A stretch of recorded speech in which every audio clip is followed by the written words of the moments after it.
पहले आप खबरों में सुना करते थे कि बिहार में फलाना नदी पर पुल टूट के गिर गया, तो आप बिहार का पुल समझे हैं क्या? ये झारखंड का पुल है। यहाँ पर पुल गिरता नहीं है, दो टुकड़ा में बट जाता है। आसपास के पड़ोस के ट्रैक्टर वाले आते थे, बालू उठा के ले जाते थे, उस वजह से भी हमको लगता है बालू खनन के दौरान भी ये घटना घट चुका है। झारखंड में बारिश नहीं होती साहब, ये तो सरकारी सिस्टम की पोल खोलने का प्राकृतिक तरीका है। और इस बार पोल खुली है खूंटी के पेलोल नदी पर, वो पुल जो लगभग 6 करोड़ की लागत से बना था, आज दो टुकड़ों में बटकर ऐसे बिखरा जैसे सरकारी वादों की साख बिखरती है चुनाव के बाद। ये खूंटी जिले का तोरपा सिमडेगा का मुख्य मार्ग है और इसी मार्ग पर जो है पुल टूट के जो है दो भाग में बट चुका है। अब तस्वीरों में देख सकते हैं कि कैसे पुल टूट के दो भागों में गिर चुका है। कल जब पुल गिरा था तो इसी पर एक ट्रक भी फंसा हुआ था, लेकिन उस ट्रक को निकाल लिया गया है। आप तस्वीरों में देख सकते हैं कि किस प्रकार का मंजर है। अभी तो आसपास के लोग यहाँ पर जो है सेल्फी लेने आ रहे हैं। ऐसा लग रहा है कि ये सेल्फी पॉइंट बन चुका है। जरा बताइए कि झारखंड में भ्रष्टाचार किस लेवल का है। 6 करोड़ की लागत से 2007-8 में ये पुल बना था और इस पुल टूटने के बाद से जो है सिमडेगा और उड़ीसा का जो है कनेक्शन टूट चुका है। अब जरा बताइए कि अगर ऐसे पुल टूटेगा तो जनता सरकार पर कैसे भरोसा करेगी। देख लीजिए, बहुत सारे लोग यहाँ पर आए हुए हैं और इस पुल को देख रहे हैं। ये पुल टूट गया लेकिन आकर्षण का केंद्र बना हुआ है। कुछ लोग हैं यहाँ पर, चलिए बातचीत करते हैं कि क्या कहना है। सर जोहार। जोहार। इधर आ जाइए सर, इसके बैकग्राउंड में आ जाइए। ये कल पुल टूट गया है। हाँ, और ये दो भाग में बट चुका है। दो भाग में बढ़ चुका है और इधर से आवागमन पूरी तरह ठप हो गया है। एक गांव से दूसरे गांव वाले पैदल भी नहीं आ सकते हैं। अच्छा, तो उस गांव वाले को अगर इस गांव में आना है, अगर इस गांव वाले को उस गांव में जाना है तो कैसे जा सकते हैं? बहुत मुश्किल है अभी तो। अच्छा, बहुत मुश्किल है। या तो नदी पार करना होगा रिस्क लेकर के। अच्छा, नदी पार करना होगा रिस्क लेकर के। ये बताइए कि जब कल पुल टूटा तो एक ट्रक भी फंसा हुआ था ना इसके ऊपर? हाँ, फंसा हुआ था। ये बताइए कि ये बताया जा रहा है कि 2007-8 में 6 करोड़ की लागत से पुल बना था। कब बना था वो तारीख तो हमको याद नहीं है, लेकिन हाल फिलहाल में बना था। अच्छा, हाल फिलहाल में बना था। हाँ, मतलब कुछ साल पहले। अच्छा, क्या कहिएगा कि अगर ये 6-7 करोड़ की लागत से पुल बनता है और ये ध्वस्त हो जाता है, दो टुकड़ों में बट जाता है, तो क्या कहिएगा? इसको भ्रष्टाचार कहेंगे कि नहीं कहेंगे? अब इसको तो प्राकृतिक आपदा बोलेंगे या क्या कहेंगे, आप कैसे बोल सकते हैं इसको? अगर बढ़िया से इसको बनाया जाता तो ये प्राकृतिक आपदा कैसे कहेंगे? भूकंप थोड़ी आया है। भूकंप तो नहीं आया है, लेकिन ऐसे बाढ़ में और जगह भी खराब हो जाते हैं, इसलिए अब किसी को ब्लेम करना मेरे तरफ से तो अच्छा, मैं नहीं मानता हूँ। अच्छा, नहीं मानता। चलिए, तो देख सकते हैं कि ये पुल टूट के दो भागों में बंट चुका है। इधर देख लीजिए, बहुत सारे लोग आए हुए हैं। अब हम लोग चलते हैं, दिखाइए ये तस्वीरों में, देखिए कि क्या मंजर है, कैसे पुल टूट के जो है दो भागों में बट चुका है। हम दिखाने का प्रयास करेंगे। यहाँ से लेकर वहाँ तक जो है पुल बना हुआ था। नदी पर जो है पुल अभी भी बरकरार है, लेकिन नदी के साइड से जो उसका एक सपोर्ट पिलर होता है वहाँ से ये ध्वस्त हुआ है। आप तस्वीरों में साफ देख सकते हैं कि कैसे ये ध्वस्त हुआ है। हम आगे जाके दिखाने का प्रयास करते हैं। जोहार। जोहार जोहार। ठीक है? ठीक है। ये पुल टूट के दो भागों में बट चुका है। सेल्फी लेने आई हैं? देखने आए हैं। देखने आई हैं? बताइए कि ये 6 करोड़ के लागत से पुल बना था और टूट के टूट के दो भागों में बट चुका है। क्या कहेंगी इस पे? अब ये मेन रोड है और इस पर ज्यादा दिन तो शायद बना हुआ नहीं है, और फिर इतना जल्दी ये खराब हो जाना तो क्या बोलेंगे तब, है ना? हाँ, देख लीजिए, उधर से भी लोग देखने आ रहे हैं। ये पुल पूरी तरीके से आकर्षण का केंद्र बना हुआ है। अब हम लोग नीचे चल के देखने का प्रयास करते हैं। आइए, मोबाइल दीजिएगा। इसके लेकर आगे जाते हैं, आप तमाम झारखंड वासियों को दिखाने का प्रयास करते हैं। यहीं पर ये पुल जब दो टुकड़ों में बटा तो यहीं पर एक ट्रक आके रुक गया था। वो ड्राइवर की सूझबूझ थी कि ट्रक को एक्सीडेंट होने से बचा लिया, नहीं तो ट्रक के साथ साथ ड्राइवर की भी जान चली जाती। देखिए कि कैसे एक स्लोप बन गया है और पुल दो टुकड़ों में बट चुका है।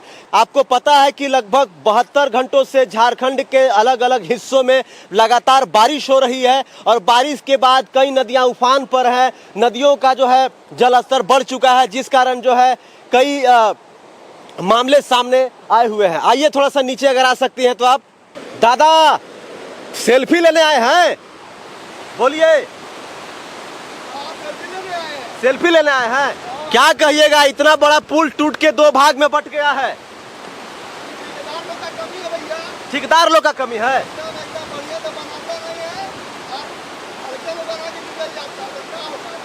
जी, ऊपर से कह रहे हैं कि ठेकेदार लोग का कमी है, इंजीनियर लोग का कमी है, बढ़िया से बनाता नहीं है, हल्के में बना के निकल जाएगा तो पुल टूट के गिर ही जाएगा। पहले आप खबरों में सुना करते थे, देखा करते हैं कि बिहार में फलाना नदी पर पुल टूट के गिर गया, तो आप बिहार का पुल समझे हैं क्या? ये झारखंड का पुल है। यहाँ पर पुल गिरता नहीं है, दो टुकड़ा में बट जाता है। आप देख लीजिए कि क्या स्थिति परिस्थिति बनी हुई है। अब परिवहन विभाग प्रशासन इसकी जांच करेगी, उसके बाद समझ में आएगा कि किसकी लापरवाही से क्या हुआ है। बाकी अभी इसको प्राकृतिक आपदा बताया जा रहा है। बाकी आप देख सकते हैं कि क्या मंजर, इधर आइए, इधर दिखाइए कि कैसे पुल टूटा है। देख लीजिए कि सीमेंट कंक्रीट तमाम चीज है और कैसे पुल टूट के गिर गया। आप देख लीजिए पूरा लटका हुआ है। इधर से हम लोग आगे नहीं जाएंगे, थोड़ा डर लग रहा है। ये पुल दो भागों में टूट के बट चुका है। अब देख लीजिए कि जो नदी पर जहां पानी जा रहा है उधर वाला पुल तो परफेक्ट है, लेकिन जो इस साइड है, जो एक पाया था, एक पाया से लेके बीच में जो है टूट चुका है। आप देख सकते हैं कि उधर भी लोग देखने के लिए आए हुए हैं, इधर भी लोग देखने के लिए आए हुए हैं। और ये पुल टूट तो गया है लेकिन आकर्षण का केंद्र बना हुआ है। तो लगातार बारिश के बाद झारखंड की तमाम नदियां उफान पे हैं। इसको पेलोल नदी या तो बनई नदी भी कहते हैं। तो बनई नदी के ऊपर जो है ये पुल बना हुआ है। ये मुख्य सड़क है खूंटी से सिमडेगा कोलेबिरा उड़ीसा जाने वाली, और पुल दो भागों में बटने के बाद, गिरने के बाद पूरी तरीके से आवागमन ठप हो चुका है। जरा एक हम आपको आंकड़ा बताते हैं, उस आंकड़ा को समझिए। ये कैग 2023 की रिपोर्ट के अनुसार झारखंड में 40% से ज्यादा सरकारी निर्माण योजनाएं समय से पूरा नहीं होती है। पुल सड़क निर्माण की 10 में से 3 परियोजनाएं बिना गुणवत्ता निरीक्षण की पूरी की जाती है। झारखंड के कई जिलों में अवैध बालू खनन के कारण पुलों की नींव पर असर पड़ता है। प्रशासन भी इसे कई बार स्वीकार कर चुका है। बताया जा रहा है कि इस क्षेत्र में अवैध बालू का भी जो है मसला बहुत ही ज्यादा है। जैसा कि जो हम आपको आंकड़ा बताए कि 10 में से 3 परियोजनाएं बिना गुणवत्ता के निरीक्षण की पूरा की जाती है, जिसका नतीजा है कि पुल समय से पहले दो भागों में गिर चुका है। देखिए, ये पुल नहीं गिरा है, ये सरकार से, सिस्टम से भरोसा लोगों का टूट चुका है। जैसा कि आपको पता है कि हर साल सड़क पर पैसे बहाए जाते हैं, लेकिन जब बारिश आती है तो असलियत खुल जाती है। पुल नहीं, भरोसा बह जाता है। बात करते देखिएगा, बाप रे बाप। दादा जोहार। जोहार जोहार जोहार। क्या नाम हुआ? जी मेरा राहुल नाम हुआ। ये जो पुल दो भागों में बट चुका है, भर भरा के ध्वस्त हो चुका है, उसको देखना है। ये तो हम लोग गांव का ही पहले ही देख चुके हैं, लेकिन बहुत भीड़ है, उस वजह से देखने आ रहे हैं कि बहुत बाहर से लोग आ रहे हैं देखने को। हाँ, ये तो पूरा आकर्षण का केंद्र बन गया। आकर्षण का केंद्र बन गया है, सब देखने आ रहे हैं, अगल बगल गांव वाले सब कोई है ना।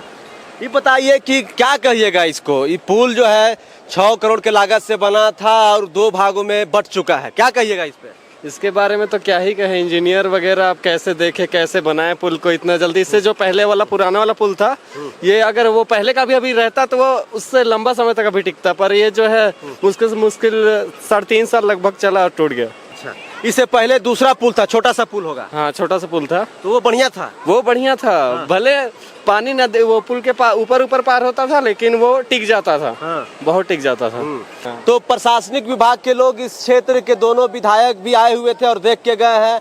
अब सवाल ये है कि पुल टूटा है कि सरकार से भरोसा टूटा है। जांच होगा तब पता चलेगा कि इंजीनियर की गलती है, कि ठेकेदार की गलती है, कि जो निरीक्षण करने वाले साहब आते हैं उनकी गलती है। ये तो जांच होगा तब पता चलेगा। बाकी प्रशासन कह रही है कि हम लोग जांच करेंगे। यही होता है, कोई पुल टूटता है, कोई हादसा होता है तो प्रशासन तो जाहिर सी बात है यही कहेगी कि भाई जांच होगा, उसके बाद पता चलेगा कि पुल कैसे टूटा, पुल कैसे गिरा। इस प्रकार की घटना पहले हम लोग बिहार में सुनते थे, लेकिन अब झारखंडों में इस प्रकार का घटना लगातार होने लगा है। जब बारिश आती है, सरकारी सिस्टम का पोल खुल जाता है। इससे मेरी अभी बात हुई थी, तो आप यहाँ के लोकल है ना? हाँ, हम यही लोकल है, पेलोल गाँव है मेरा। तो पेलोल गाँव है जी। तो इस गाँव के बारे में, इस पुल के बारे में बताइए कुछ आप। पुल तो क्या कहे, पुल तो वैसे तो पहले से ही कमजोर था, लेकिन ये भी पुल चल सकता था जिस हिसाब से। लेकिन जैसे अवैध बालू का खनन हुआ, आसपास के पड़ोस के ये ब्लैक में बालू आता, ये ट्रैक्टर वाले आते थे, बालू उठा उठा के ले जाते थे, उस वजह से भी हमको लगता है बालू खनन के दौरान भी ये घटना घट चुका है। अगर बालू उठता नहीं तो शायद ये पुल और लंबे समय तक टिकता। तो अभी आप लोगों को अगर उस दूसरे गांव में जाना हो उधर तो कैसे जाइएगा? अब तो अगर हम लोग को दूसरे गांव में जाना है, अगर हम लोग आस पड़ोस अगर अगले गांव में जाना है तो हम लोग पैदल जा सकते हैं, साइकिल इधर से पार हो जाएगा। लेकिन अगर बड़ा गाड़ी 4 चक्का 2 चक्का वाहन होगा तो वो तो कुंडला मोड़ से ही घूम जाइएगा तो पानी में बहने का भी तो डर है। डरने का तो वो तो है डर, लेकिन कुछ समय बाद लगभग 2 सप्ताह हो जाएगा तो पानी का स्तर बहुत कम हो जाता है। उसके वजह से हम लोग पार हो सकते हैं, जा सकते हैं, अगल बगल के गांव पैदल साइकिल से कर सकते हैं। सब है भैया, झारखंड में क्या क्या हो रहा है कुछ समझ में नहीं आ रहा है। आपका क्या कहना है इस पूरे मामले पर, आप हमें कमेंट करके जरूर बताइए। जोहार।